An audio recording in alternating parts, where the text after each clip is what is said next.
It's coffee. It's comics. It's music. It's Nerds on Coffee. All right, thank everybody. Thank you all for coming tonight for the May installment of the Music Club. The Music Club here at Ludlow House meets typically on the fourth Monday of every month. I'm good. Since the fourth Monday was Memorial Day, we decided to do it on a Tuesday.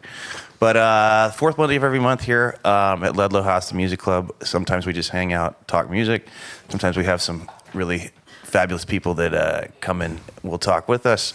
We have performances, all different kinds of things. So stay in touch via the app, see what's going on.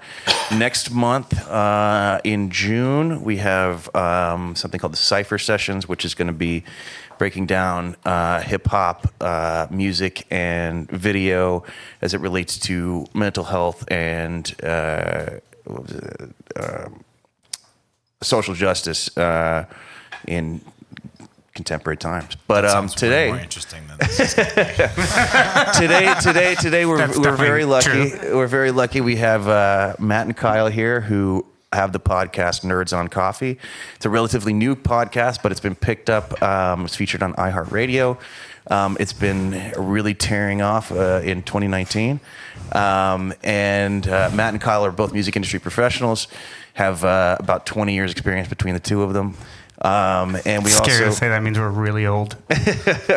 we also Yeah, I guess there's that also. So we are doing their podcast. We're doing a recording of their podcast today, Nerds on Coffee. It's also featuring one of Ludlow House's own members, Joe Kelley, who is the head of talent at Billboard, who puts on a lot of events here as well, which I recommend anytime you see a Billboard Industry Night on the app or on the schedule, you should check out because it's always really, really great stuff. Anyway, I'm going to let them take it away, and here we go with Nerds on Coffee. Thanks, Hap. It's one of those few roles, Joe, where the title actually doesn't do justice for how much you actually do at Billboard. No, you're right. I mean, it's weird because when I say head of talent, that people sometimes get it confused with like an HR position because they're looking for like talent to. Do I have to talk in this mic? Sorry. Yeah, that'd be great. Yeah, sometimes I'm just like, yo, I'm head of talent. Like, I'll be talking at like a college or something, and they'll be like, oh, can I? Yeah, give you're you actually my just best? recruiting. Yeah, like I'm there trying to find people to work for us, but no. So yeah, I mean, head of talent. I'm actually executive director of artist relations, also known as head of talent. Thanks. But yeah, so what I do, I act as liaison between the company and talent. So I coordinate For all things, though. for all things editorial, all things video, all things social, And all events, things live events, yeah? live events. Yeah, so basically I work to get artists to do things that we would like them to do. And also like tighten relationships between us and talent teams. And yeah, I go out a lot. Yeah, you get a party. We had a party? No, I said you get to party a lot for work. I mean, yeah, I don't need work to party a lot, but yes, I get paid for it. I can expense things now. It's Yes. tight. But like... Hopefully That's the they're not- difference is hopefully they're not expensing. listening to this. Yeah. But it is really interesting that you don't just run like your Billboard series here at Ludlow House, which in and of itself should be a full-time job, but you do all of the digital live streams, which you'd activated one with Kyle when he did one with Logan. Mm-hmm. You do all the Facebook stuff, all the Instagram stuff, and it really is everything artist focused. And is there a team around you, or Everything is it just consumer artist focused. Yes. Yeah, I mean everything with an artist is consumer facing. Sure. We recently divided our editorial up between business and consumer. So Billboard now we have like a head of editorial that's consumer and head of editorial that is music industry, because business is a trade magazine. I mean, Billboard's a trade magazine. So like our physical print magazine, I actually have a couple of the new issues in my bag, but yeah, the magazine itself is a pretty trade magazine. We do a lot of power rankings and power lists. We have from Power 100, which lists the top 100 music executives in the country. And then we break it down by genre. We do a hip hop power, we do a country power, which is next week in Nashville. We do, we do a huge Latin event and stuff like that. So, it's. So I work on the consumer side, obviously, but mostly everything consumer facing involves talent and artists. So yeah. And I think an interesting point to make is that as much as Billboard has become kind of a a pop culture kind of phenomenon, mainly because of the Hot 100 list. It is a trade magazine first and foremost. For sure. Right? Yeah, I mean, you like the physical magazine itself. I mean, we're in 2019, so physical print magazines are scarce. But we do have a pretty solid subscription. Yes, does it mostly go to labels and management companies and PR companies and agencies and stuff like that? But they're the ones that are constantly looking at this. Like everyone wants to see themselves on a Billboard Power list. It's as like, I mean, I can't because I work at Billboard. But like, I'd like to be there someday. So Not with that attitude, you're not. Yeah, true. It's like the internal at Billboard Billboard Employee Power List. They should make that. Joe, number 97, coming in hot at 97. That's pretty cocky for having never been there before to just outright assume that there's three There's people only that you're 98 just like, employees there, so yeah. so there's just one guy. I'd make it, yeah. Like, Who is Derek. this guy? One guy behind me. I'm not dropping that names, guy. but Like, yeah. he's always fucking late. That's awesome. But yeah, so like the print magazine itself is super industry facing. They like that's and the industry cares a lot about the charts. Like music fans care about the charts. They care about the top 10 of the Hot 100. Those are singles, and like what album is number one that week. But like your average music fan isn't following like the digital airplay charts and stuff like that. I mean, Your average music fan, to be fair, probably doesn't even know that there is one or what that is. Unfortunately, Yeah. not. But I mean, it'd be awesome if they did. But like, it's very industry focused. Like the print magazine and the charts and things like that. But we do have a massive, massive digital and online presence. We have a social audience that goes out to like 20-something million people across everything, and we have. I'm not saying numbers, but like a very high monthly traffic. Yeah. Comscore and stuff like that. Well, and you So still have like the name Billboard still means something. it does. Like it carries a lot of weight behind it. A lot of people think that we only do the charts, which I always find is weird. It's like, oh, so you work in the charts. It's like, no. Like I actually have, I mean, I can't influence the charts. No one at my company can influence the charts. But there's like, it's surprising to me when people think that we only have just that one aspect of like a company that has so much more. Right. Like, I mean, we have a full events department. We recently just launched a digital firm, kind of like an agency kind of for like marketing and digital stuff like that too. So, there's just so much more that we do that people I think don't actually know about. So I want to peel it back a little. So now that everyone knows a little bit about what you do and all that, let's kind of dive into like who you are, right? So like obviously That's the scary from like part. the 5 minutes you've been talking, everyone knows you're from Boston, right? That's Facts. obvious. Yeah, go Bruins. Yeah. So what some people don't know is that we went to college together. We didn't know each other. We did not know each other, but we we were both at physically UMass. there at the same Yes, time. exactly. I was cooler than you because you weren't at my parties. 100. I mean, you weren't at my parties, That's true. That's true. but We're at this party though. yes. So I want to know how does a UMass business school major go from that to New York City Billboard? So I went to UMass. I was not in the business school. Actually, I graduated in legal studies in the pre-law program because my parents said that they wouldn't pay for my college unless I was going to law school. Because to my parents, being from Boston, there's only doctors, lawyers, and cops. So, and like criminals, I guess. It sounds like because of those three career It's not paths, even like there's a it's lot not of even like fucking a crime. Boston stereotype. Like, It's just the way my parents look, think of things. I don't know. Right. But Are they doctors or cops? no, they don't. Neither both of them work at car dealerships. That's awesome. They're like, That's amazing. They're like, do as we say, not as we did. Kind of thing. Exactly.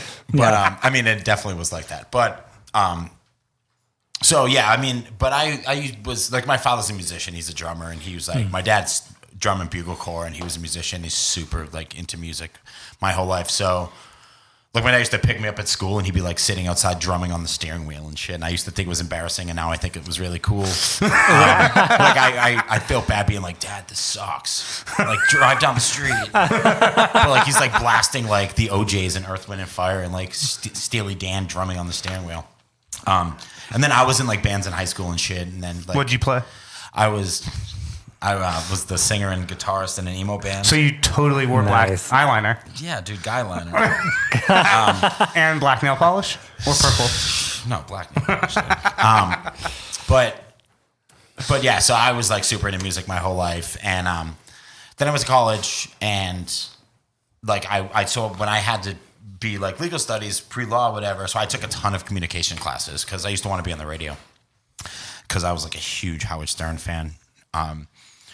Did you watch his interviews this past week? You know, I haven't. I was home in Massachusetts in a rent-a-car with Sirius XM, which I don't have now. So I got to listen to. There's like 2 stations. One that's like his live one, and then the other one that plays like old interviews. I just think that there's no one that interviews people better than he does. Like he'll talk to Anderson Cooper for like 2 hours and get him to say crazy shit. He'll talk to Ed Sheeran, and just have Ed Sheeran say like, yes, I got stabbed, like I was drunk and got hit with this sword when I was like, you know, and how he's in love with Taylor Swift. I don't know if he really said that, but That sounds exactly. He brought up like the whole Taylor Swift thing and stuff. Like he just gets things out of artists that are. It's He makes like, them feel really comfortable. in like an industry, in a place where like I'm watching people interview artists all the time, and like I'm sitting there as like someone that like sets something up, and like I've done interviews with artists, you know, for my previous job, but also I've done them at Billboard as well, but not as much. There's like things going on in artists' lives that we all know about, especially like big artists in pop culture that you know about, and you want them to, like I'm watching an interview and I'm like on the sidelines begging for like someone to like ask them about it. And most of the time it happens because it's, you know, your job, but there sometimes it doesn't. And for him, he just gets things out of people that I feel like they normally wouldn't say. And like if they're doing an interview with someone from my company, or they're doing like a Rolling Stone interview, or they're doing like the Today Show or something like that, like he just like he makes them come into the studio. Like I mean, I've done research on this, but he makes all their reps sit in another room, which is already a great move because the publicist isn't there being like, and it's also, like a lawyer. It's like a lawyer. It's like don't answer that. to build on that, not only does he get them to say things, but they don't feel like shit after. Like all of these artists talk about it that it's like They the wanna best go interview. there. Yeah, they wanna go there. Yeah, it's not like I mean, he but gets he's out of them and they he's- feel like dirty after. Yeah, but he's an icon. Like, you know, and you know, I learned a lot about him. I only listen to Howard Stern now. Like I follow all social media, so I see clips of interviews and shit like that. But like I only get to listen like full-fledged interviews and stuff So like that. Like when I'm your in a rental Make-A-Wish? cars. This is your Make-A-Wish. I'm scared to be honest. I feel like he'd hate me. He'd be like, this guy's an idiot. That's amazing. It's just fine. But back to the question at hand.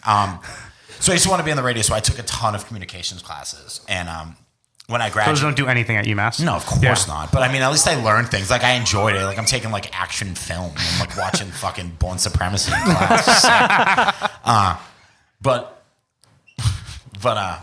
But after I graduated from college, I was like, I'm moving to New York and I want to work in music. And my mother was like, no, you're not. And then I did. I moved here. Did she like disown you for a little bit? She was mad. I told her that I was gonna go for internships because like I told her I moved here to like I had a friend that lived here, so I was like, so I got like a job, just like make money. Like I legit packed my shit and was just like, yo, I'm taking the Bolt bus to New York and I'm moving there. I had this giant bag, and so she's like, yeah, like you'll be back. I'm like, all right, probably, but okay. Hey, I mean, I had like Probably. $600 on me. It was like a week's worth of work. But so like I got a job. This is like what, 2011? 2010. 2010. Yeah. And so I was like, so I got like a job to like make money, just like legit doing reservations at this restaurant to make money. And Which restaurant? I'm not saying that. But look at me now. I'm just kidding. it was Applebee's, wasn't it? Yeah, in Times Square. TGI Fridays, Times Square. It was a really classy restaurant, actually. I have standards. Of course you do. You're drinking an old fashioned. Always do. I have an old fashioned. So you moved to New York. Okay, Your mom's sorry. like, "Fuck you." My mom, yeah, just Yeah. like that. But so I told her, I was like, I'm gonna go for internships in music and law, and whatever I get first, that's what I'm gonna go for. And I got this internship at this music production company, like right outside of Times Square, which is honestly like possibly one of the worst places to ever exist.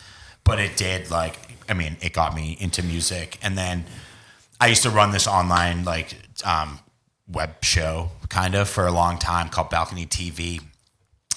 Which used to shoot bands on rooftops and balconies around the world.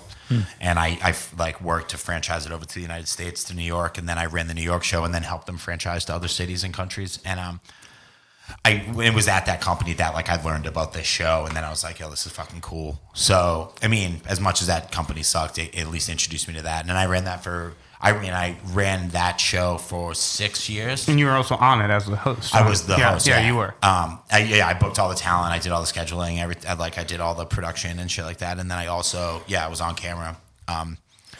So yeah, I mean, I did that job, and like I quit that. I mean, that was like a passion project. It didn't pay. Like towards the end, it sent like quarterly. You'd get like a $500 check because we sold it to the Orchard. But it's not the Orchard's fault. There was like 175 people that worked for this. We had like 65 cities throughout the country with like their own individual teams when I left. So, like I mean, they're not cheap. It's just you can only pay people so much money. We have to divide it between so much. Anyway. But I quit Balcony TV when I got my offer from Billboard. So, like, I mean, I did Had you ever gotten a law offer? Did you ever get one? A law offer? No, because I was looking for, like, I mean, I wasn't really applying. Because, like, I found this one guy who was like, what do they call when they place you in jobs? Headhunter. Recruiter, something like that. And he was like, I applied. My guy over there. And he's like, he sent me a bunch of shit. I didn't want to do it. I would have rather done reservations at this restaurant. I don't know. Applebee's is taking reservations. I mean, I probably have more money than I do now, but I'd be miserable. I hated everyone that was in all my legal classes. They sucked. But that's a really good point because obviously everyone here hasn't.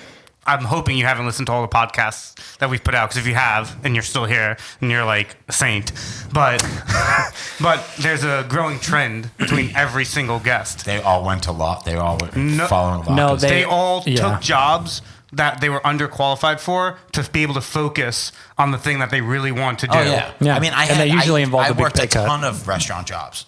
I mean, I quit my, like, so I used to, like, I had jobs on the side from Balcony TV because, like I said, it didn't pay. So I had, like, all these jobs. But you knew that was the right thing to do. Well, yeah, that's what I really like to do. But I had a bunch of jobs on the side. Like, I did some other side, like, music industry jobs. Like, I worked for this music, like, PR firm, management company, like years and years ago when they first started, and I did that for a couple years. $300 to $500 to write a press release. No, dude, this place was like, I don't want to talk about it because it's still active and who knows who's in this room. I also did like A&R for this like old school hip hop label that was trying to like expand. I like freelanced, helped book this venue and like had restaurant jobs the entire time, and like, what I noticed is like I would apply to jobs and I would always apply with this like music industry resume that had like the PR company on it, the label on it, like all that shit. And then be like just a little bit of my music media like profession, like my Balcony TV on there. And then like it was just years and years of just like being rejected. Like I'd go out to like big companies and then like it just was not happening. And like, but like I wasn't focusing on the work that I was doing with Balcony TV and like how much I was doing there and how like, and like, I just like sat back and thought I was like, I'm going for all these things that I don't even really want to do. Like, I don't want to be a manager. I don't want to be a publicist. I don't want to like book a venue. Like, that's just not what I want to do. When did you realize that? So I redid my whole resume and had it only Balcony TV, but like everything. And it was with that I got my job at Billboard. How long ago was that? I mean, I've been at Billboard it was 3 years in February. Cool. Yeah, because I think that's a big thing for a lot of people that work in music, but entertainment as a whole is that they know the moat or the umbrella that they want to work in showbiz or entertainment or media, but it takes... we know a lot of people that takes like 10, 20 years to realize what that hyper focus is that they wanted to do within. Yeah, I mean, maybe I don't even know what my real hyper focus is. No, but at least you're self-aware. But I mean, now. I noticed that I wanted to work. It's like throughout this whole time. I mean, I've been in New York for almost 10 years. So I mean, we're looking at like 6+ years, and I was just like throughout that whole time, I've had so many like bullshit jobs that I like didn't even like that I was at for like a year. And it was just like the only thing that was consistent throughout that whole time was this like music media, like video show that I like was really passionate about. Like, yes, I didn't start the website, but like I was a major part of bringing it over here and starting it here. And then I was like I was Joe from Balcony TV, like in the New York scene, like, but that was also on a much smaller scale. Like the artists that I work with on that show were like, it's different than the artists that I work with. Now, like, they'd still sometimes But would you say that if you didn't have that experience first? Oh, I wouldn't be here. Right. On this podcast right now. Yeah, you're damn right. No, but on a serious note, the ability to like kind of work through how to interview, how to be around, how to talk to artists on that level allowed you to like when you got into Billboard really soar because there was no learning curve there. You had already done that other places, and it was just kind of off to the races. Because like the reality is you've really like kind of taken Billboard by the horns, like for yourself in like the most positive way possible. You've advanced and created programs and done things for the brand that now everybody that's on my side, that's on the management and the label side of the industry recognizes that like you've done big, important things to keep the brand super relevant. Well, like, I feel like if you're walking into a company, we have more than 98 employees. There's like 400 in our New York office. What about those that's other across 303? That's across a bunch of different brands, I guess. But like if you're walking into a company that is so huge, and you know, like for me, like I thought that I lucked out when I got this position. Like they sent me the offer, and I fucking lost it. I was like so stoked, you know. But when you're walking into a company that's like that big, that established, like you know. And like you're the guy that's supposed to like know everyone and have all the contacts. It's just like, did I have like, I used to go out a lot. Like I still go out a lot, but I used to like go out to everything I possibly fucking could. And I would like be the guy that's just like in the corner being like, that's so and so. So like I'd find a way to just go up and say something, you know, even like, you know, like just hang out after, like not in a creepy way, but like just like you know who the rep is, like you know, and like I'd get on the guest list. Was like I used to get excited to get on the guest list for like Rockwood shows. It's funny. For those, I went to Rockwood recently with my friend. Actually, we were here and I ran into him and he's like, "Let's go." He throws shows there and it's really great there. It's a great thing. But I was just like, I was with my friend who I also used to work with on the show, and he was just like, I can't believe we would get fired up about going to like really, really small events and things like that. Really and fun now shit. if you don't have all access to Now if I don't have all access, you. if I'm not backstage at a music festival, I'm fucking out. I won't go see my closest friends at the nicest I venue can't if I'm walk not on the stateside. list. And they send me I an don't Uber. have- Like, not happening. An artist pass to go ball. I'm not just kidding. I do. No, have that's an artist that's a perfect example though of like, because I think we all like respectively are in like three pretty separate lanes of the music industry. Yeah, we're in it. You're not. It's true. I'm just kidding. him. Just He kidding. needs more coffee. Is this the first time you've ever been on stage, or? I've actually been on Yeah, the stage okay, before, cool. but this is the most sober I've been on the stage. Yasmin used to make me do introductions for my shows here. And, That's amazing. Yasmin works here. She's not gonna. People that are listening don't know that she's there. But I throw shows here, and she used to make me come up and give like introductions and thank yous and things, and it's horrifying. I mean, it's not horrifying, but like it's always at like it's like before the last person goes on or at the end of the night. Oh, when I've yeah, been yeah. drinking for like hours. I've done- And I'm just like, move aside, I'm coming through.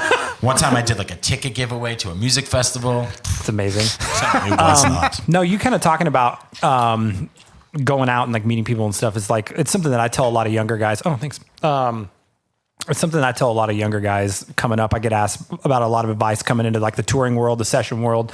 And people really outside of the music industry don't understand that it's one of the few industries that you can't really have any amount of formal education to help you into. Like you can't go to school and then expect that that's going to translate to a job in the music industry, especially on the side that like I'm on and like Matt's on and stuff like that. Like you, even really like with what you do, but like you made it work because like you were dedicated and you had like a vision and you were like, this is what I want to do. And like you worked your ass off through working through media into the job that you have now. But I think, and correct me if I'm wrong, the bigger piece of the puzzle, in my opinion, based on my experience, is it's about networking, it's about relationships, and it's about like meeting people and putting yourself out there. And like ultimately, that's what you did to push your vision forward. Because you can send off your resume all you want, and you can Don't have do all that. of the, yeah, exactly. That's what I'm saying. It's like you can send off as many resumes as you want. You can, you know, you can hit up. It's absolutely. Yeah, you can hit up as many pointless people to as you want, email but your at the end of the resume. day, like if you're not a self-starter and if you're not motivated enough to like make something happen for yourself, it's probably not going to, especially if you work in a creative industry that's extremely saturated, that's going to eat your ass alive whenever you walk into it. Because it's not easy to work in the music industry in any, I mean, most people in here work in the music industry in some degree, and like, They probably think I'm an idiot. yeah. No, they're just waiting. 'Cause we're going to do a Q&A later and they're just going to fucking no, I rail gotta you, go. man.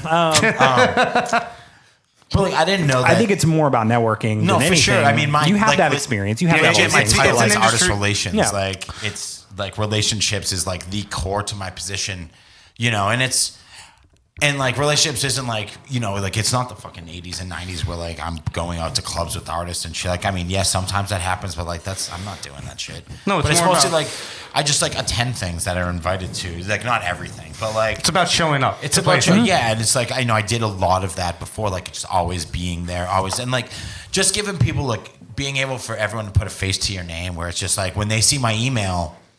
Like when I email like publicists and managers and things like that now, and they like see the emails from me rather than just like it goes both ways. Also like I work a lot with publicists, like an insane amount with publicists, and they, like there are publicists that when they email me or they text me or whatever, Here you go.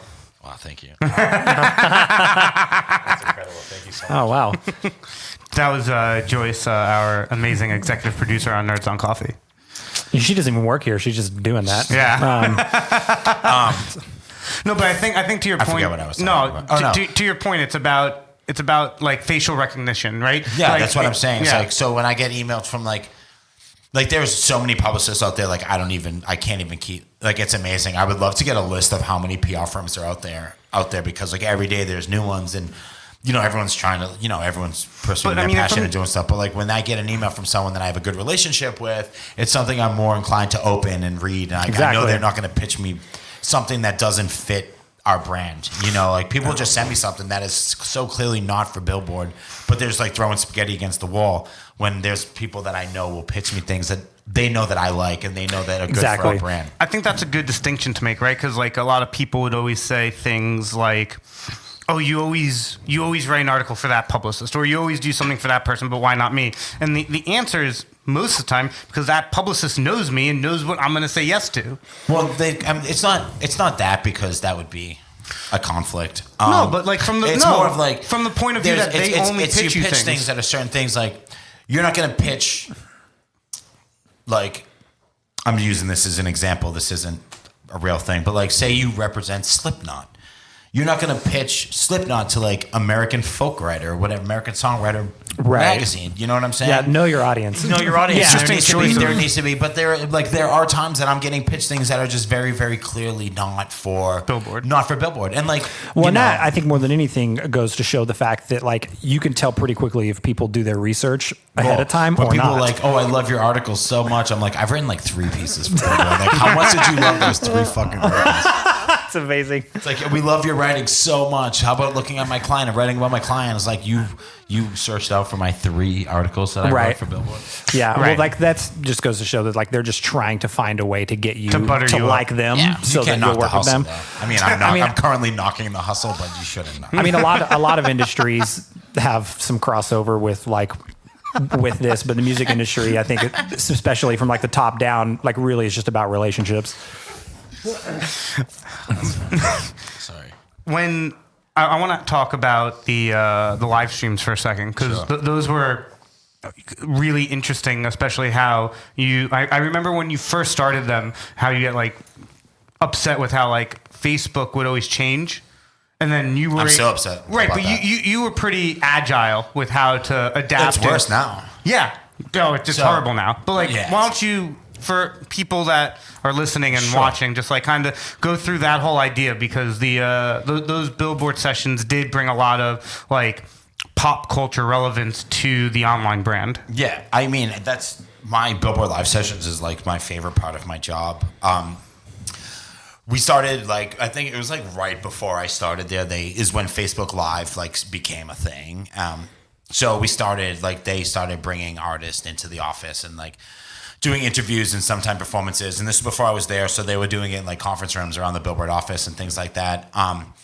When I came in there, I kind of like franchised it and made it like an actual show franchise. I kind of cut it out of like I'd be having artists like performing like a conference room in the Billboard office with like lighting like you're in an urgent care waiting room. It was so embarrassing.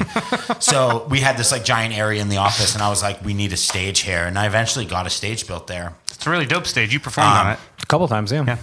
So yeah, we got the stage built in there, and we started to grow this audience. And it was back then that Facebook was really making a push for Facebook Live to be their next big thing for them. So we would do these Facebook Lives, and they would get service to so many people. Because, I mean, you put something on Facebook, they decide how many people see it and how many people don't. since then Facebook has moved on, but we're also moving, like they're also on Periscope, which is on our Twitter, so it live streams to our Twitter as well. We're soon to be more platforms, hopefully, but so what we did is, so now like on a daily basis, I have artists come into the office. So now we recently just moved offices to Times Square. We have this beautiful office in the Viacom building on 1540 Broadway. And the office is like, and you can't see what I'm doing with my hands, but like it's shaped like, it's kind of like a triangle at the front. It goes all the way up. So we have a studio that's like a triangle stage, and like you looks over Times Square in like this soundproof giant room. It's really beautiful, and they sound and look amazing. But it's just like this massive franchise that over the past 3 years has grown so much. And like the reason that it's my favorite is because like when a bigger artist wants to come in and do something with us, especially a performance, I'm always stoked. Like if you're like a big artist, like, I mean, obviously like fucking Justin Bieber's not coming in and perform, but like on a scale of like, we do get some like really, really big name talent to come in and do performances, which is like, we're always ecstatic about but that. those are incoming now a lot of the time. Yeah. Right. When you first started it, you were like, I was begging pitching people. everything. Yeah. So that's an interesting. But with the series, the reason I love it the most is though because I also get to do like emerging talent, because like I run the show, it's my show, and I'm the one that books everything for it. So I also get to do emerging talent, which is great. That's kind of like a huge passion of mine is like finding like the next big thing. Like I had Dua Lipa like 2.5 years ago, and look at Dua Lipa now, she's fucking enormous. And you were on the Marshmallow train way early. I did a Marshmallow like. What did he do? He like was our receptionist for the day or something, like for a couple hours. He came in, was acting as a receptionist. Then he did like a tour of the office for people on Facebook Live. Yeah, That's my boy. Yeah. So you have had a lot of success at picking talent that's rising and figuring out which one is kind of like riding a 15 seconds of fame, and which one actually is like has the team and the personality and the music. That's so nice of you to say. Well, but I mean, so listen, nice. It's true. It is. No, it's like being on the, like, I mean, there's also other factors, like not other factors involved. Like I like what I like. But like that's not just the sole factor. I mean, I do sessions with artists that I don't personally like their music. Artists, like, if we only did artists that I liked, no one would watch it. It would just be Slipknot. It'd be like on a loop. Icelandic composers and Dashboard Confessional. I would definitely be tuning in then. I had Dashboard, actually. It was like the best day of my life. Well, no, tell us about that. Well, what was that like to work with an artist that you personally liked before you were in the music industry? It has happened to me a few times, and it's special. I went to, like, we'll talk about Dashboard for a second. I'm friends with his publicist. I don't know if they still work together, but I was friends with his publicist, and he did like this show. It was like, I don't know, probably 2.5 years ago. He did like 3 shows at Irving Plaza and then like 3 after parties. And I went to the show with this publicist, and like I went backstage, and I had sent the publicist a photo of me and Dashboard together when I was 15. I went down to Florida with my parents for vacation at Orlando, Florida. And Dashboard was playing at the House of Blues in Orlando, so I like went there at like noon and hung out in hopes to see him before the concert. I'd met him. It was sick. And that's the end of the story. But this was like good Dashboard time. This was like when like the So Impossible EP came out. This is like pre-corny Dashboard. This is like fucking sad Dashboard. This is what we all wanted. But what year is this? I mean, I don't know. I was 15 years old then. Right, okay. I'm so-and-so. I'm whatever year old now. It was 17 years ago. So, so anyway, yeah, I get there early, whatever. I took a photo with him, and I legit had it like printed out like it was a fucking disposable camera, and I have a photo of it on my phone. So I like sent the photo of a photo. I have the photo of the photo. It's very meta. So, and I sent it to the publicist. So we're at the concert, and the publicist, like before the show happened, he was like, "Joe, come with me." We go backstage, and like fucking Chris Krubb was standing there, and I was like, oh fuck. So like we're talking, and like I don't know, like I'm also a huge Further Seems Forever fan, which is like his band before Dashboard. Like The Moon is Down's like top 3 best albums of all time. Anyway, so now you're just trying to make sure he doesn't think you're a no, stalker. I was fucking out of my mind. But so the publicist looks at me and goes, "Joe, show him the photo." And I was like, "What?" Like, what photo? He's like, "Show him the photo." I was like, "No." It's like my mom embarrassing me at school. It's like, "Shut up." But he's like, "Yo, let me see this photo." And I was like, "All right." And he's also like this tall. He's like the nicest, sweetest person ever. And we text now, actually. It's really cute. But so I showed him the picture. He's like, "Let's do another one." So we did. And then, so I like split them side by side and put, I was like 15 years later, put it on Instagram.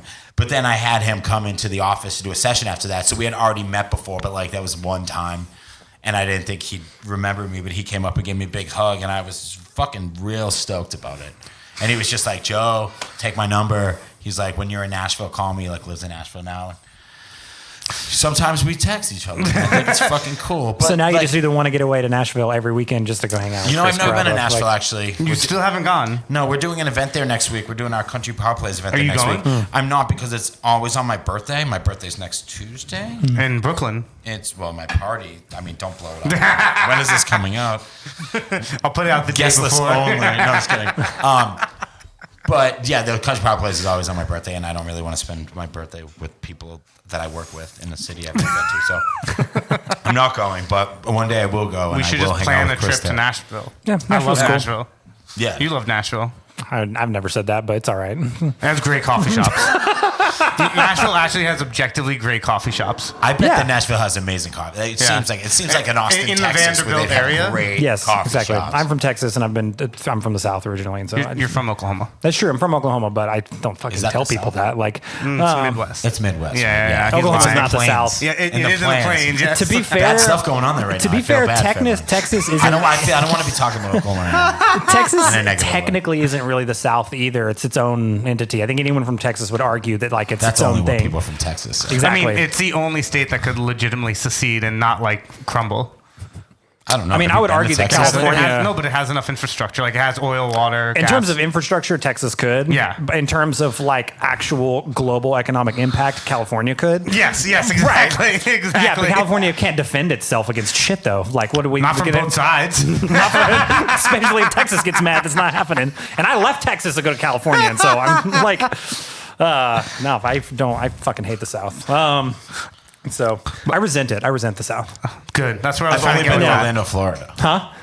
No, I'm just kidding. I've been to Orlando. For Florida's. the I'm not dashboard show. gonna. That's I'm not it. going to start talking about Florida. I hate No, Florida. I don't want to do that because Dinosaurs live in Florida. That's how I feel about Florida.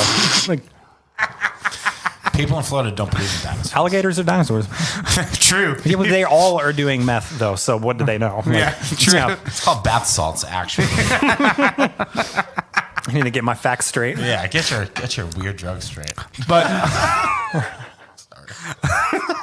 no, but I want to shift gears away from music for a second. Yeah, sure. And talking shi- about bath salts. yes, exactly. But no, you are a certified nerd card carrying lover, and in the cup of tea of X-Files. Big time. So did you? The truth is out there. Yeah, exactly. Did you start watching while it was out or syndicated? So we're moving to the X-Files now? Yeah, let's do it. Okay, finally. Hold on. All right, cool. This is all he was waiting for, by the way. No, the it's not entire true. time. So my dad, back to my father, but my father's like a huge sci-fi guy. I went to like the premiere of that first fucking Star Trek Next Generation movie, the one in the theaters, a midnight showing. I was in like the leotard fucking uniform that they wore. Oh yeah, on the bridge. But my dad was like a huge X-Files fan, but like I remember watching it and like remember, like I was young and I remember watching it and like I remember like the opening scene and stuff like that. But it wasn't until like it started to like grow up and like start watching stuff and like I just like became really fucking hooked on the show and I'm just like always just like there watching it. It's like even now I'm still, there's a couple shows that You watch and repeat. I watch and repeat, just like that, like Twin Peaks. Oh, great show. Yeah, obviously, dude. But do you rewatch all? I've rewatched X-Files so many fucking times, it's bonkers. Yeah, Like, I just rewatched the second season, like, not this past weekend, the weekend before that. The whole season in the weekend. In the whole season, the weekend, yeah. That's like 25 episodes, like I 45 know. minutes a piece. I'm But I all- was just like, yo, this season fucking, I hate this term, but like, I'm like, this season fucking slaps. Like, they're fucking good. Like, there's some good episodes on that. It's like, shit, I forgot all about this. Yeah, I started rewatching season 1 this week because I knew we were going to be talking about it. Yeah. And it really is addictive. It's so damn good. So Yeah, it I would say the only 2 shows I've ever watched that make me want to press play on the next episode that much is X-Files and Lost. I watched all of Lost. I thought Lost was great. Lost is a show that you can't watch. I feel like I can't rewatch that show because I know how it ends, though. Bye, Morgan. Morgan doesn't like the X-Files. He's not a believer. Yeah, he's out. He heard Morgan's a believer, not a believer. He's like, well, the truth definitely isn't in this room. Yo, that was I'm a out. fucking burn. Yeah. Exactly. That was a burn. I only said that because the other day I was like, because I have like I Want to Believe poster in my house and in my office, and I was like talking about Justin Bieber, and I was like, I want to believe, and I thought I was super creative. And then I went on the internet and and you Realized it's thing. fucking been done. There's like iPhone cases, everything. Yeah, Yeah, those people exist by like the 100 million. No, but I'm saying Yeah. like saying like because I want to Oh, no, believe. the is term like, believe, that's what I'm talking about. well, yeah, but turning like saying I want to, you know, the iconic photo from the X-Files saying, you know, it's like I want to believe. So I was like, I want to believe, and I thought that was really funny. Oh, and then I went on the internet, and there's all these like, it's like aliens with Justin Bieber's haircut. And it's like I want to believe. I It's a posted on subculture Instagram. of X-Files and Justin Bieber fans crossovers. And you thought The you were the first crossover. one to do that. I thought, I mean, for a second before I picked up my phone and typed it in, yeah, I was like, I'm fucking onto something. And then, I was like, and already then your started. hopes and dreams were crushed. I like already started an Etsy account. Shit like that. That's amazing. But when would you say that kind of connecting all the worlds together now, that when you make relationships with these artists and these managers and these teams, that most of what solidifies the bonds or the reasons why you give a shit is because of your connections outside of music conversations? Like you really What do you connect. mean? So you really connect with someone when you can connect with them on the X-Files or on something on like whatever else. I've talked with artists before about the X-Files. Right, Like exactly. What's her name? M-O with the line through it. Yeah. Lean on. Yeah. Her and I actually had this like very in-depth conversation at Lollapalooza about the X-Files. She's also a huge fan. Also, the last time I was with Julia Michaels, she probably hates me now because I talked to her. It was the day that I met David Duchovny. So whoever you met after Right, that, this is the their funny- day was all going to right, get real ruined. tangent, Yeah, I'll tell I you wanna this. hear this. I'll tell you this story. So I mean, aside from Dashboard Confessional, the most happy I've ever been in my life is David Duchovny is in a band. And I'm not going to say anything bad about this band because I love him so much. All you're gonna say is that listen. Billboard wouldn't cover them. No, listen. No, so we did. So I had, so I got pissed. It was like David Duchovny is going to be in New York with his band. Do you want to do a Billboard Live? I typed yes before I even typed yes. So he came Does to the person know that you're an X-Files fan? No. So, and then like I was like, yes, definitely. I looped in like the people on my team to like schedule and everything like that. And then on the side, I messaged them. I was like, yo, I'm a fucking huge X-Files fan. And she was like, yeah, me too. I was like, no. Like, you don't I'm a understand. fucking huge X-Files fan. So he like, so the day happens, right? I'm like really fucking like wasn't. I've met David Duchovny twice before, but they were for like milliseconds because I went to like this book signing he did in Union Square, which I got like 15 seconds while he signed this book that I. Was it like that scene in Zoolander when he meets him and he's like, "You're JP Pruitt," and he like holds up his hand? And it's like, but with David Duchovny in real life, that's why you No, like he you was- freak out. Like, Yeah, so Exactly. so he came to my office. I was downstairs and I met his band downstairs, and then he walked in, and I was like, "Fuck." Did he walk in like Rockstar? Like was there like a Yeah, light he behind looked- him? No, he looked fucking great. He's in like this like, black shirt. He's great. Just fucking looking for the truth. But yeah, so I was just like, hey, what's up? I'm Joe from Billboard. Like I booked everything. He's like, hey Joe, nice to meet you. Like thanks for everything. And like, I mean, I left it there, and then we went upstairs. We did the session, and then after the session, we were talking because they had like time to kill. So after the session, we were talking, and I was like, oh, you know, I'm a huge fan. He was like, oh, thank you so much. I was like, we met a couple times, like really briefly. I was like, I went to see your off-Broadway play like 6 years ago. I was like, I also met you at this book signing that you did for Holy Cow, your novel. And he was just like, wow, you're a fucking big fan. I was like, yeah, I'm not going to show you my desk, but at work in my office, I have like mad fucking X-Files toys because I'm not allowed to have them. I have at a photo home. of you next to my computer. Yeah. I have a what are they called? I mean, I have all like the X-Files pop dolls, the nylon pops. I have Lego X-Files. I have the little tiny ones with the big heads like this. I also have what is it called? A bust of David Duchovny as Fox Mulder. Amazing. Yeah, I have an X-Files calendar. But yeah, so I was like, I'm not going to show you my office because it's fucking embarrassing. But he was like, we should take a photo, and I was just like, yes. Because I wouldn't have said anything. Because like I don't know, I have a thing about taking photos with people. Sure.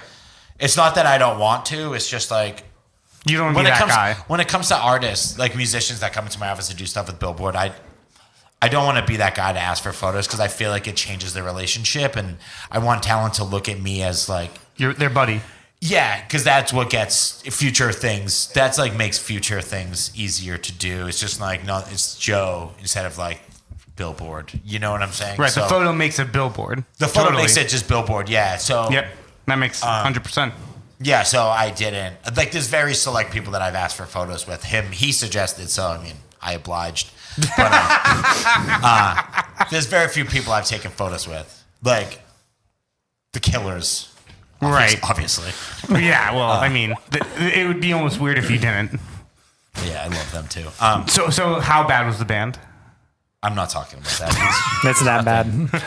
It's bad enough to where he doesn't want to like ruin the good name of David No, I Duchovny. just like what if he like I'm not trying to. No, I'm just fucking with you.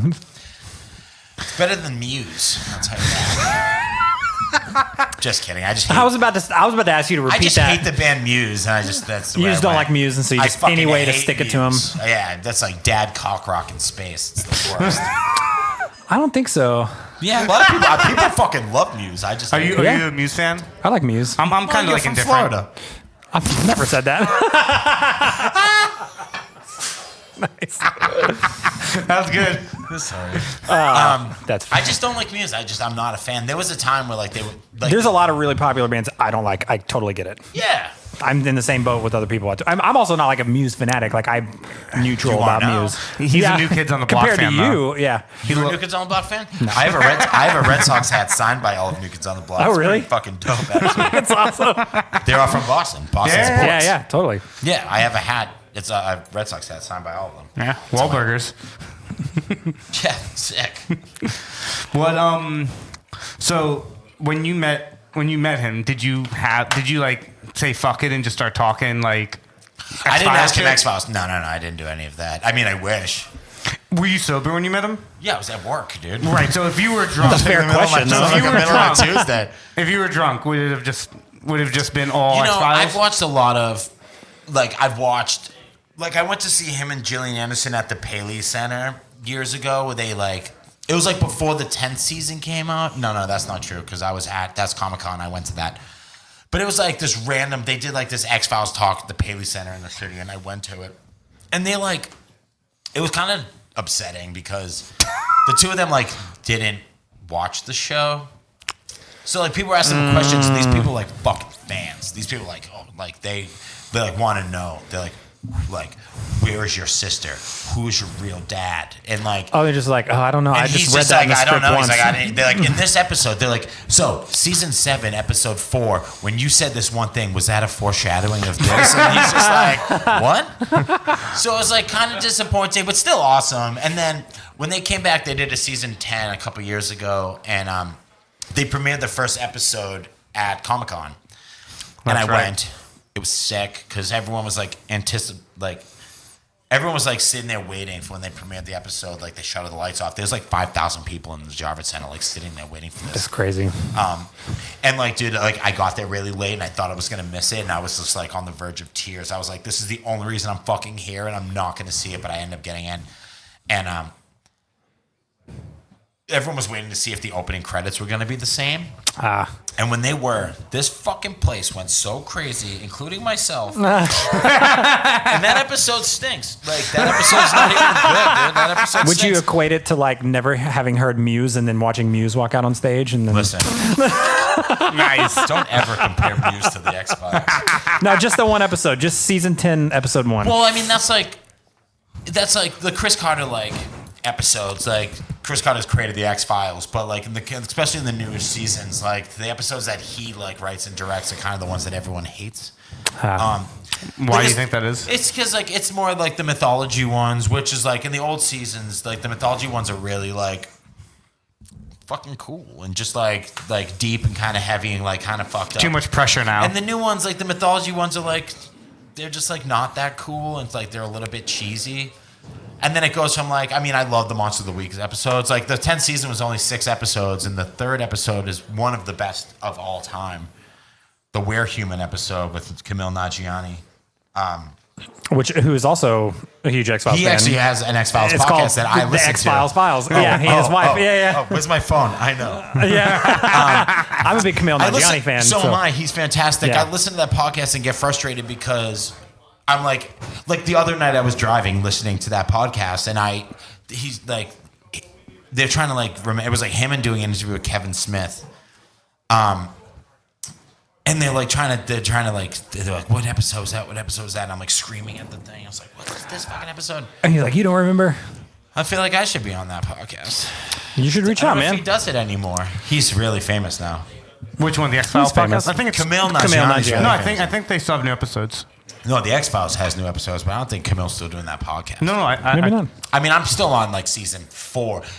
I listen to a lot of podcasts. So I can't. not this one though. I listen to this podcast. I listen to 3 episodes. Oh, then you're wrong. What episodes did you listen to? I listened to the one with the kid we went to lunch with, Maxwell. Maxwell. Oh, yeah. I Maxwell's listened to great. the reptile one, the reptile human Oh, one. I'm sorry. That's it, actually. It's just those 2. So for people, So, but the reptile human one is funny because the Camille Nanjiani episode of The X-Files. Sorry, I'm talking over these people. I'm talking. Oh, yeah. So the Camille Nanjiani episode, it's about a werehuman. It's about a guy who is like a reptile person, but gets bitten by like this crazy human, and every day he turns into a human instead of like a reptile person. It's amazing. Well, It's really funny. He's just like, I got the sudden urge to get a job and lie to women about how much money I make. He's like, I needed companionship, so I bought a dog. It's very funny. He just like rips That's humans great. apart. Gets a job at like a cell phone store. It's really funny. Well, That's the amazing. podcast that we did, for those here that don't know, whoever knows about the reptilian conspiracy theory about how reptilians run the world. Yeah, I don't believe that. Well, No, obviously. absolutely don't either. Yeah, listen but Kyle My didn't even assistant know and I it was sitting there existed. laughing so hard listening to it. It was just like they're behind everything. It's like, I don't know. Well, I had never heard Illuminati? of it. Reptile We recorded an entire episode, like an hour long, an entire episode, and literally like the last like 30 seconds of the episode, Matt like offhand just like makes comments like, "Oh yeah, like the reptilian conspiracy." And I was like, "What did you just say?" Like I had no idea. And then for the next hour, And then I said, Yeah. it's a big thing. And he's like, no, It's it's definitely a not. thing. And I put the R-E into Google, and then all it was reptilian conspiracy, reptilian this. oh yeah, and so we found like a database. I like how you mentioned crab people from South Park too. And I was singing yeah. the song in my office. I love it. I think South Park is like culturally smartest show of all significant. time. Yeah, it's great. Yeah, it's brilliant. The smartest show of all time. Anyway, so I have a question. Yeah. So, were you going to end this? no, I was actually Okay. about to segue into So- more nonsense. But Okay, cool. So speaking of nonsense, I have a question. I was thinking of like, there's a couple TV shows that I watch that are very sci-fi based, and I was wondering if you also watch them because I need someone to talk to about. Do you watch the show Happy on the Sci-Fi Network? No, but I will. You don't It's watch about. it? Is it about Fuck. happy? Does anyone in here watch this But is fucking it about show? happy as in like No, happy no. from Watchmen? No. What's it about? Synopsis. Okay, it's fucking Detective Stabler. Fucking kills it in the show. Destroys Wait, it. he's in it. Oh, dude, he is it. But, like the first season is so fantastic. The Wait, first so are season, you an X-Files fan or a David Duchovny fan? First off, it's David Duchovny. Detective Stabler and David Duchovny are not the same person. Detective Stabler is Christopher Maloney, the actor from SVU. No, yeah. Okay. Duchovny has nothing to do with the show Got it. Happy.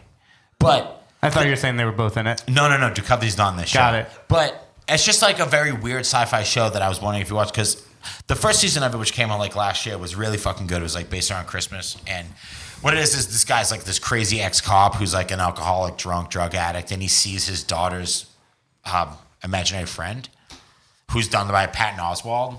It's like this unicorn. But the show is really, and he like helps him find the daughter gets kidnapped. He helps him find her. I just ruined the show for everyone that's listening. But there's the second season that just came. It's almost over now. But I've been watching it, and it's just really fucking out there. It's crazy. There's like aliens involved and like weird people. I don't know. It's really weird, and I was hoping I'd talk to you about it, but No, I mean I'll Sorry, guys watch are it. I'll binge useless. it. What's another we'll one? do another one. Have you watched the new Twilight Zone? yeah, it's good. Yeah. Have any of you guys out here watched it? New Twilight Zone? on PBS. No, it's Swing, CBS yes. All CBS. Access. I don't understand why they Swing. don't get that on a regular network. It's like all A-listers in all the episodes. And it's fantastic. Jordan Peele, but it's on their fucking streaming It's platform. really- The episode written 6, well, the one in the airplane's really good. They're fantastic. Yeah, it's really the good. one that pays homage to the original. Yeah. Wayne OG. Shadoway. mhm. Did you see when they land, when he's like, when he wakes up, the doll that's like, I like the little Easter eggs they throw in there. yeah, Like, the show is It's so great. fucking good. It's so good. Yeah, great writing, great cast. Well, let's shift gears back a little bit to music industry Is this fun? conversation. Am I doing well? Yeah, you're doing great. Yeah. Sure. Yeah. Don't We've ask. lost like half the audience. Don't ask us. No, no. Yeah. No, They got sure. other stuff to do. This so is it's my fine. guy right here. This guy and this guy are my guy. This is, I don't know what he's doing. He's live streaming the whole thing. Yeah. So, we wanted to kind of leave a section open then to kind of have an open conversation about the music industry, really just kind of like more of a Q&A, because you have like 3 pretty unique perspectives up here on like what it's like to work with artists and what it's like to develop artists, tour with artists, put a show together, make their career go in some sense. And so, obviously we know some of you work in the music industry, some of you work adjacent to it, some of you not at all. But we've got a mic. If anyone has any questions, you're welcome to ask at any time, or you can just shout it out and we'll repeat it.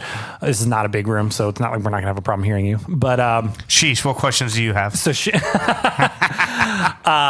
no, so I mean, we've talked quite a bit to Joe. You guys kind of know a lot about what he does. Matt works a lot on the tour managing, production managing side of things. I get Artist to make things go management. boom on stage. Yes. CO2. We need CO2. CO2. Come on, some fireworks. We've been on. We need CO2. Confetti cannon. I've been CC'd on so many Riders. emails about that. Right. The CO2 nightmare for our last Mexico City show was just like That was we need hilarious. a lot, not enough. Like it's anyway. So I've been a touring guitar player, music director, mix engineer, producer for a long time, and so we just kind of wanted to open the last little bit of it to just kind of like talk casually about things. We can just keep talking. Anyone can interject or ask questions if you want, or comments about anything that we've talked about. I mean, we wanted to do a live podcast episode to actually open that up and have that option if totally. anyone wanted to participate or have any comments or just like talk shit about how awful the X-Files is. They can direct it that way to that guy right there. Or how much they hate Florida, they can direct it that way. Do you want? Oh yeah. I mean, Florida's home to Harry Potter World, so you gotta. That's true. I mean, that is No, that is it's true. not that Harry Florida Potter doesn't World have is- anything I mean, to there's 2 offer. of It's them. I just guess you could do one in Hollywood. It's the one in California doesn't do it justice. Really? No, the one at Yeah. Universal is like Well, it's because it's the real fun. estate's expensive there. Exactly. You want Yeah, cheap real estate, exactly. you go to where the bet salts are. Exactly. I mean, come on. This is just Oh, business. That's amazing. I don't think anyone's going to ask Yeah, any questions. probably not. That's These fine. guys We'll just keep are talking. Idiots. I mean, you two, not me. But Yeah. he was very insightful. Oh man. The 3 of you going to admit to being lizard people. I can't comment on that. That's I mean, if we were, we wouldn't anyway. That's the whole point. So no. I mean, What's are up? lizard people aliens? Like, that's another thing. Are they from here? Are they not from here? I don't know. No. They're from, yeah. I don't know. Maybe. You could be one and not know it. I mean, yeah, I heard that in your podcast, actually. I was like, yo, maybe the time hasn't struck Anytime yet. this gets brought up on an Just one episode, day it my just tongue takes a gets turn and really we don't long. talk about anything else for the It's rest like of the one day I wake episode. up, my Yeah. that's fucking weird. Amazing. Sick. What's up? Are you guys excited for the Good Omens premiere? I recently saw a trailer for that. I really like both of those guys. I'm surprised the other guy wasn't in Harry Potter. I feel like every British actor was in Harry Potter, but Yeah. he's like the one that wasn't. They made a comment about that at the panel. Did they? Yeah. Sick. He was like, Why he wasn't on Harry Potter? he's like, you were the first guy I know who wasn't on. That's so true, though. It's amazing. He also was in Doctor Who. True. Oh, was yeah. Doctor Who, wasn't he? Yeah. Everyone's been Doctor Who and Everyone been in that's Harry British Potter. has been Doctor Who besides that guy and Idris Elba. It's like a rite of, it's like a rite of passage. Yeah, exactly. Idris Elba was like, James Bond, Doctor Who. James Bond, Doctor Right. Who. I Is he don't going know. to be James Bond? Is that official? That was a yet? thing, but I don't know Yeah. if it's happening. Yeah. There was like this big controversy about that. The internet What up, wanted it Doc? for sure.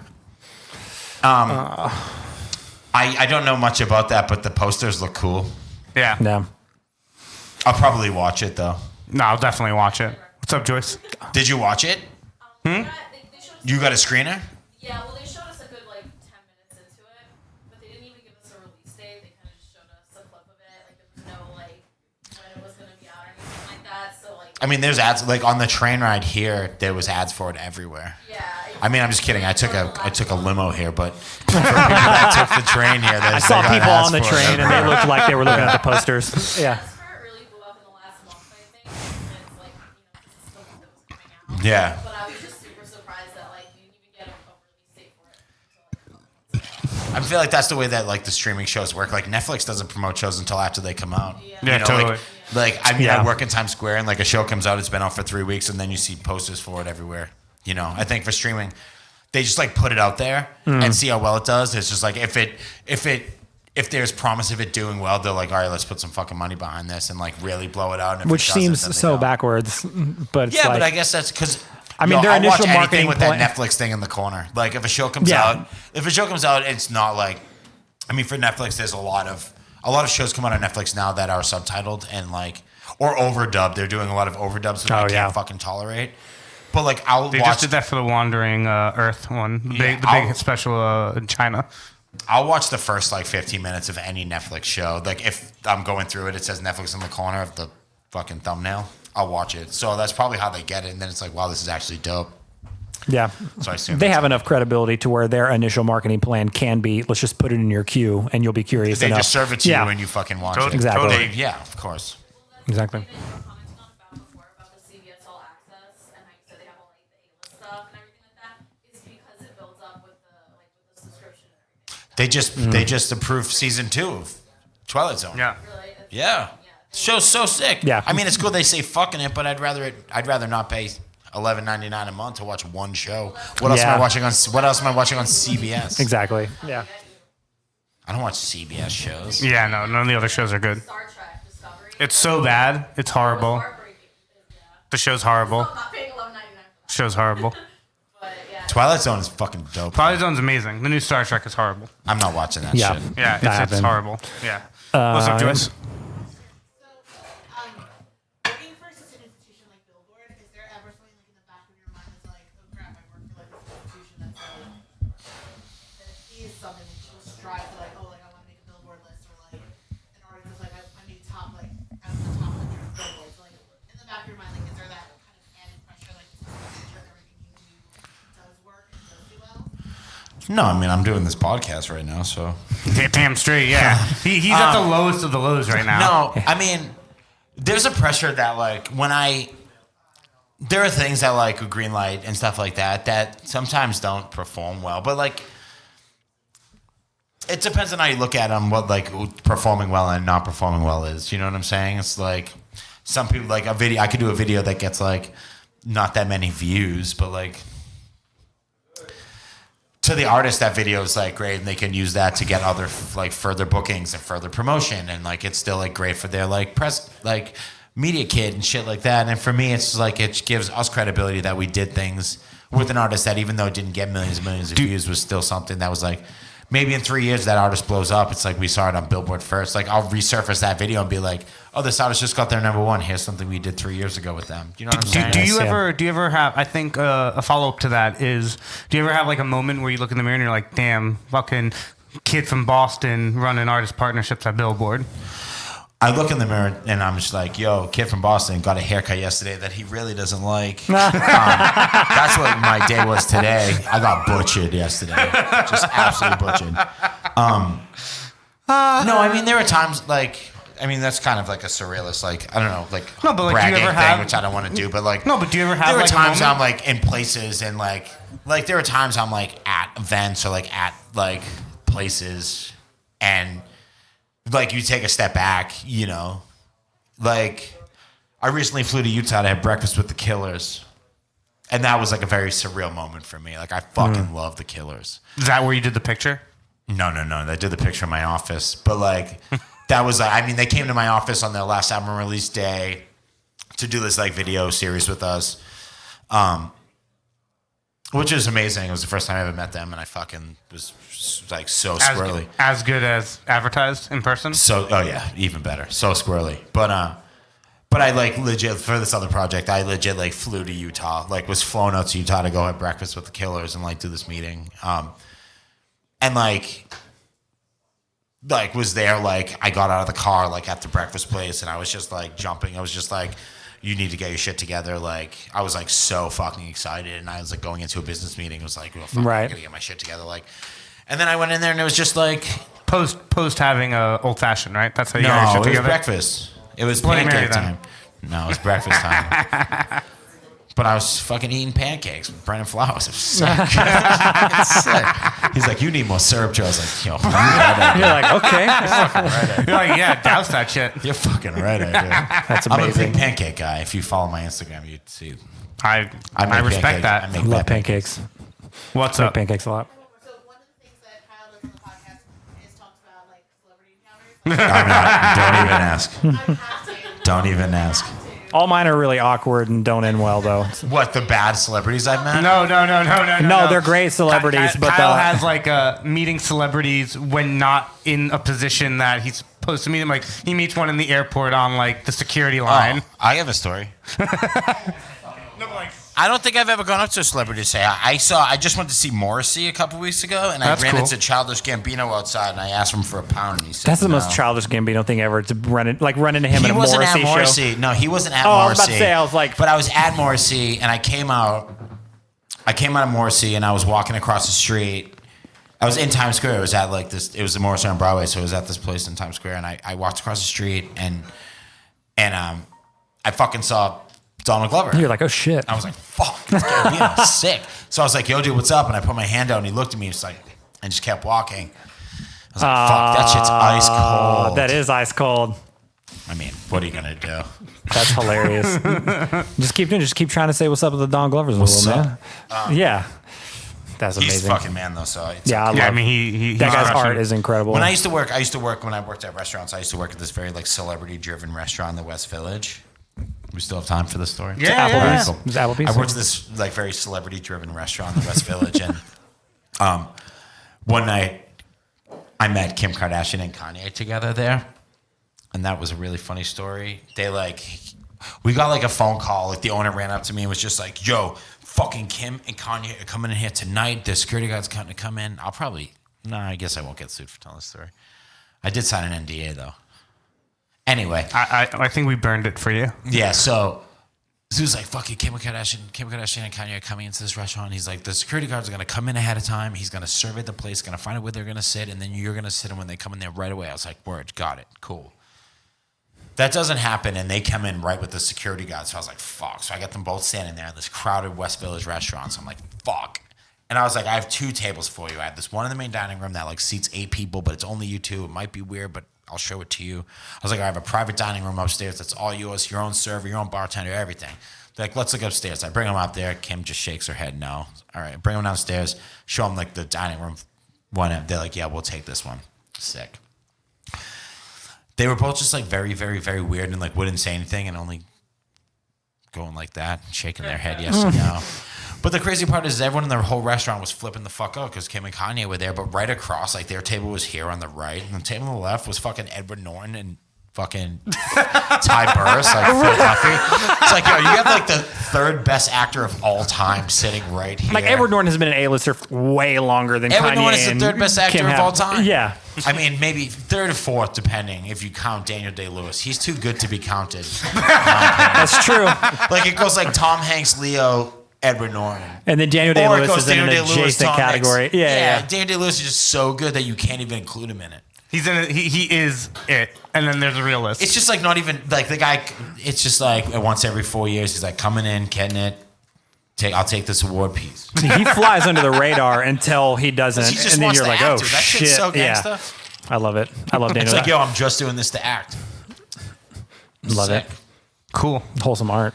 I think we're good. Yeah, that's usually where we wrap Yeah. episodes Right, when there's finish. not Daniel anyone. Day-Lewis. Yeah, no, we usually try to find the most awkward moment to say that we're Oh, that's rapping. fucking. That's Yeah. perfect. And then we Yeah. usually talk for a few more minutes.